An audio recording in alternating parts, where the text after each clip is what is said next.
exercise right now, and then, if you want, I can massage your hands and read to you at the same time.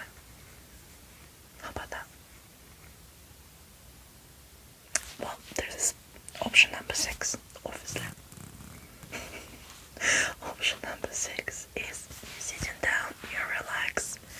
I'm massaging your hands and your elbows, obviously, and read at the same time. And after, we gonna have a drink, and then you gonna go and take a bath. And I'll choose the bath bomb that really suits you. How about this? Oh, and obviously a candle. And I'll choose the candle. I mean, what sort of a spa treatment with bath bombs goes without any candle? Yes, it's me. It's me, bath bomb candle specialist. Or crazy enthusiast, one or the other. Well, I'm not sure that differs so much. So, which one would it be? Clearly it's option number 6. Okay. Well, I think we can go. We jumped up 25, 25, 25, 25. Oh dear, what's this? Notification on my laptop. Right, for now, breathing exercise, okay? So, and yes, I have exercised a little bit. That's why I'm wearing this.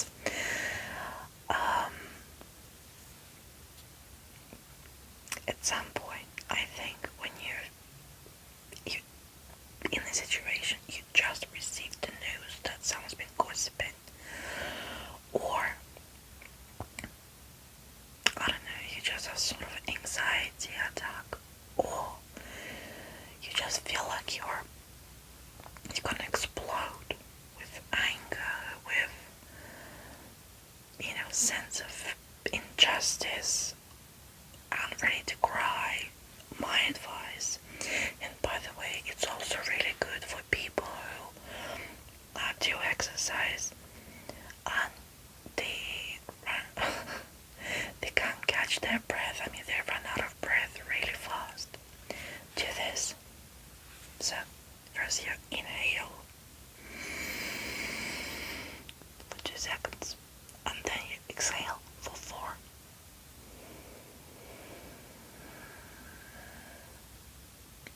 Again. Exhale. So the trick is you actually concentrate on your breath rather than anything else.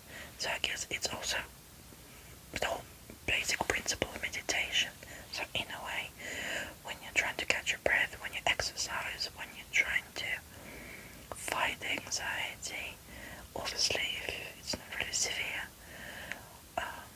if you just feel like you need to calm down, this is it. Try again, but when you inhale, by the way, when you inhale, try to actually inhale a lot. So let's do it again.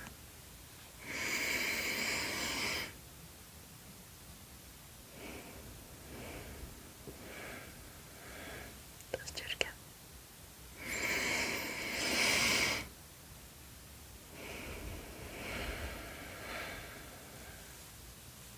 Personally, I think it's a good one. Definitely helps me. I mean, when it comes to exercising, I'm a big girl and I run out of breath fast. Then obviously I keep going because I know there is no point for me stopping now. But when I feel like, right, I'm done for like the next 5 minutes, I need to make sure I don't fall on the floor with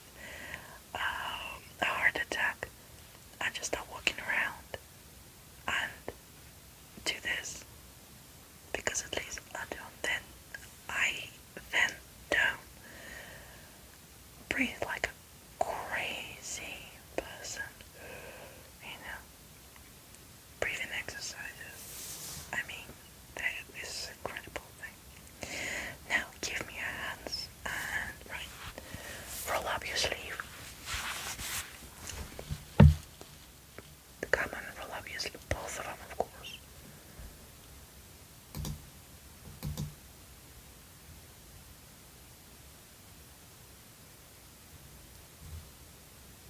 Come, let's do it.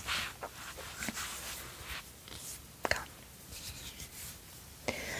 So,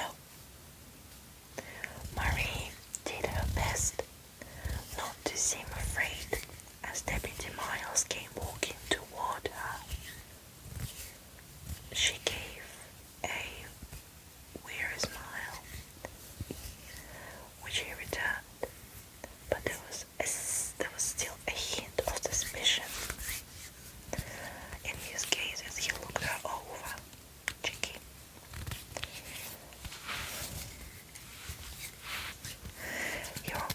You are about the last person I expected to see here, Miles said. I wanted to know what happened out there.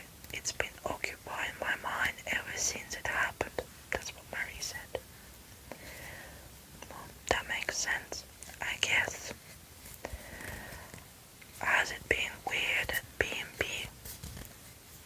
Well, yeah, it has. Come, give me another one. Miles crossed his arms and looked at her like a disappointed father might look at his child. Misfortune, given the nature of what happened yesterday. You can see how you being here this morning looks incredibly suspicious. Honestly, she hadn't even thought about that. But with Deputy Miles standing right there in front of her, she'd understand how foolish her dread out here may have been.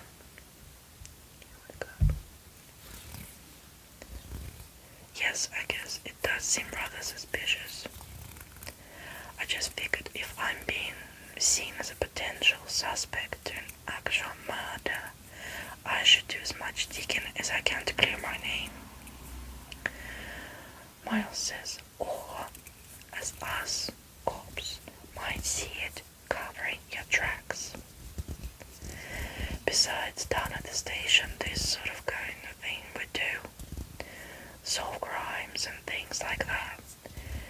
It's not all about writing speeding tickets, you know. I know. I'm just scared. Did you have a hand in the death of Alfred Riker? Of course not. Then you should have nothing to be scared of. Being told to not leave town makes that hard to do. Miles nodded his understanding and started toward the front door of Eastern Breeze Balloons. He hesitated a moment and looked back at her. He had the same look on his face she had seen on the woman behind the desk inside. The look of someone about to reveal information that better be left quiet. Have you done any deep cleaning around your aunt's house since you got in? Marie thought it seemed like an odd question, but she figured she might as well answer it. He already thought it was suspicious that she came here at all this morning. Give me your elbow.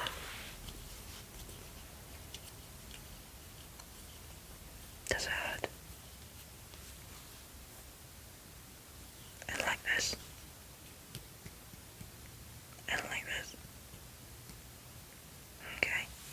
Give me the other one.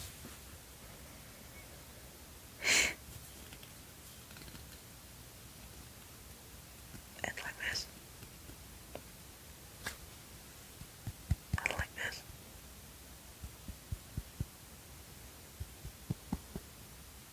And like that.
is brilliant. I mean, so many people commit to it, but personally, I like a partner in crime in it. Just really funny. I like her, and I keep waiting for people to start doing actually tons of Enid. When she was in the room with Wednesday, and she was gone. You know, that kind of things. Yeah, I know I'm being silly, but I like it. Okay, so where were we? Right, give me a hand.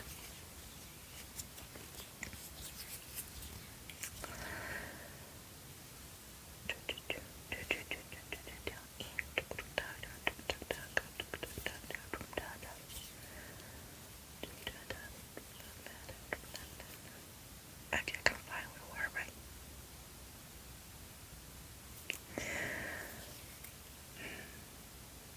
Okay, never been scripted. Question. Okay, so it seemed a non-question, but she figured she might as well answer it. He already thought it was suspicious. Then she came here this morning. Marie said, yeah, a bit, nothing beyond scrubbing the floors or windows. He gave a smile with no real emotion to it and said, misfortune, maybe just keep the police work to police, okay? We're doing everything we can to make sure you aren't being seen as a chief suspect. But things like this, well, it doesn't make it look good for you. With that, Deputy Miles walked into the building, leaving Marie to get into her car with a growing knot of worry in her stomach. Yes, she probably should stay out of it. She was innocent, she knew it, and even the cops seemed to know it as well, on some deep gut level. But the woman inside had dropped a little bomb on her, and she was pretty sure she could do a bit more research without Miles or any other cops finding out.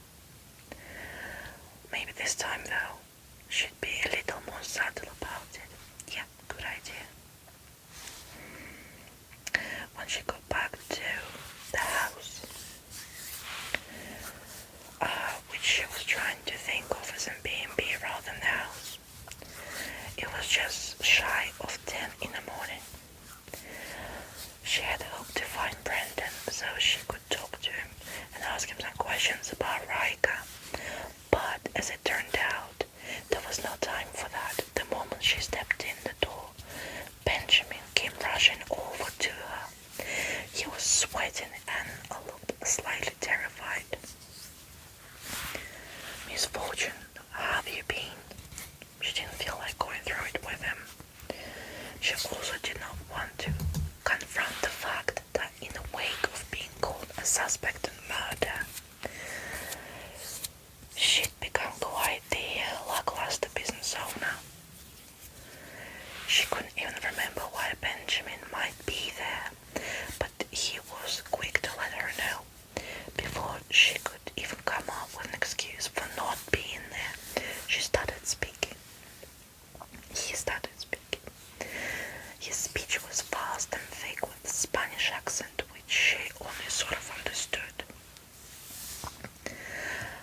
I moved the washer and dryer out this morning to get the water damage under the floor.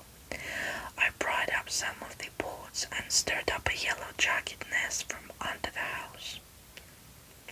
Are you okay, Benjamin? Yes, I was only stunned once on the arm. He showed the little red whelp on his arm, but I did not know what else to do, so I closed the door so none of them could get out and get to the guests. I then went outside and I pried open the laundry room window. The latch broke and it will need to be repaired. Did all of the yellow jackets get out? No, many did, but there are still some swarming. We exterminator, and the laundry room will of course be unavailable until it's taken care of. Compared to being involved in a potential murder mystery of her own, a yellow jacket nest seemed rather small. Still, she felt the irritation of adding yet another small item to the ever-growing list of things that needed to be taken care of. Yeah. Thanks, Benjamin. I'll call the exterminator tomorrow. So, she spent the next 10 minutes on the phone looking for a local exterminator that could come over right away. When she was done, she noticed Jackson Hanks and Ryan Kellerman coming down the stairs.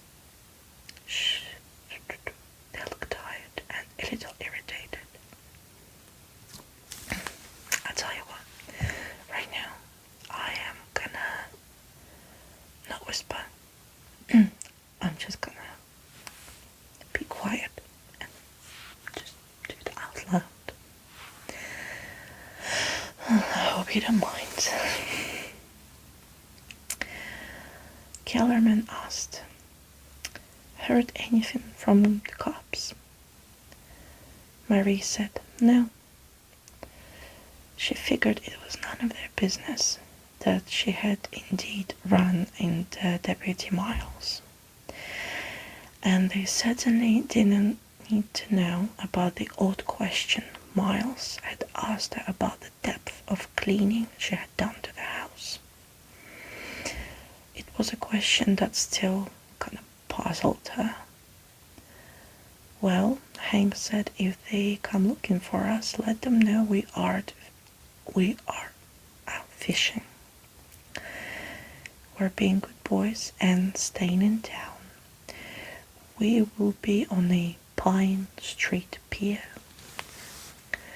That said, they made their exit, giving Marie a chance to head back toward the laundry room to see just how bad the damage was. Standing outside of the closed door, she could actually hear the buzzing of countless angry yellow jackets. "You know," came a voice from behind her, "that's why the knob is there. You grab it, turn it, and it opens." She knew it was Brendan right away, and she was glad to see him.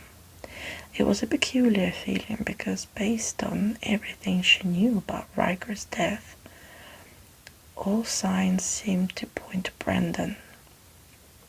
If anyone truly had anything to gain from his death, it was Brendan. And though it made her feel a bit naive, she very seriously doubted this man she barely knew was capable of sabotaging a hot air balloon in order to kill someone. She said, "Yes, I know. I'm listening." "What, for ghosts? Wars? Yellow jackets?"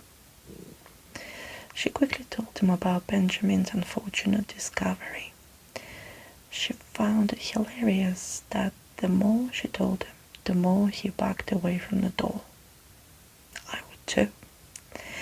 The man that went chasing after ghosts was apparently very scared of bees. He walked nonchalantly toward the kitchen, and she followed. "I thought you'd want to know," he said, "that I was officially contacted by the police this morning.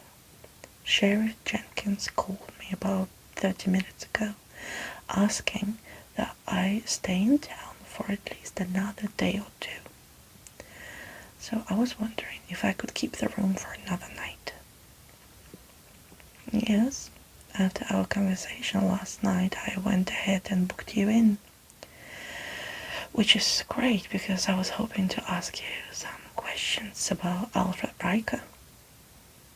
And Brendan said, "Sure, but my judgment might be slightly skewed."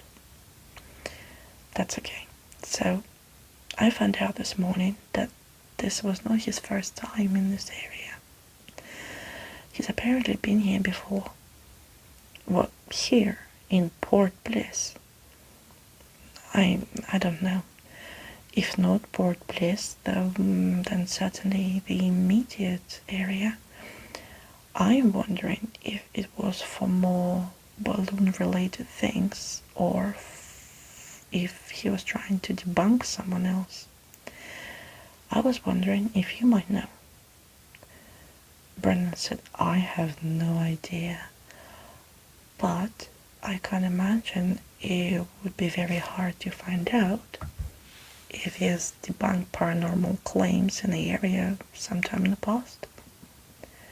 You know, if any other ghost stories around the area? Mary said, just the ones out of this house.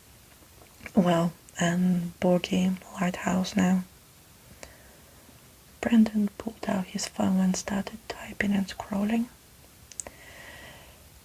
He says, he tends to cause a bit of frenzy wherever he goes, so if there is something nearby, I don't think it will be hard to find.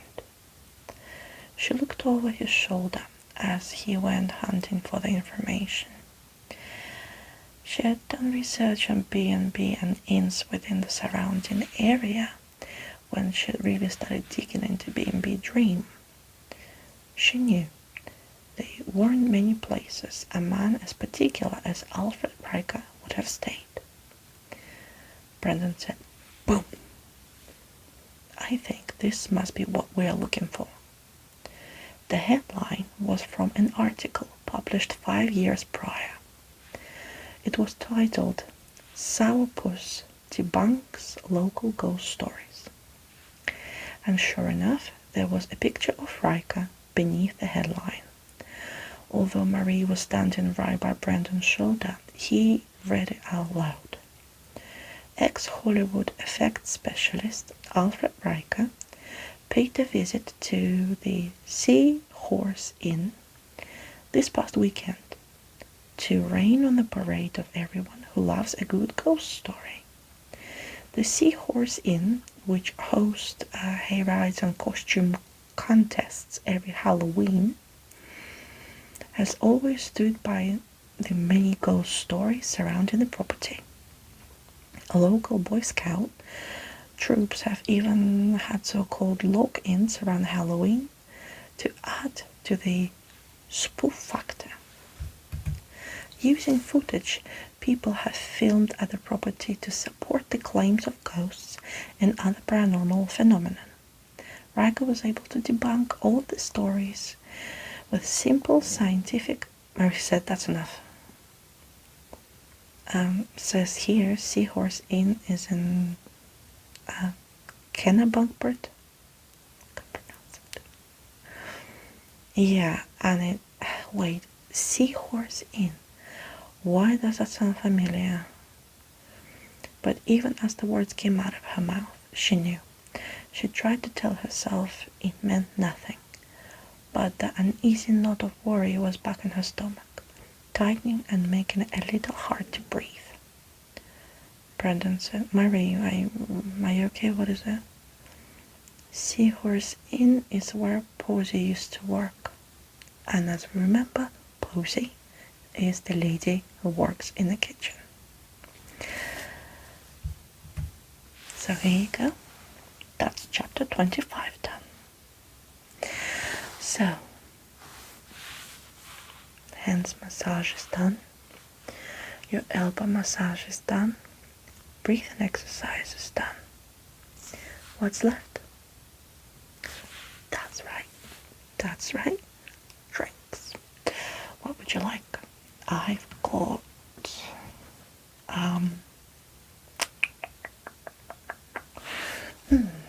I've got white wine. I've got red wine. And oh, I've got martini. We can have martini, and I've got lemon juice, and I've got orange juice, and I've got apple juice.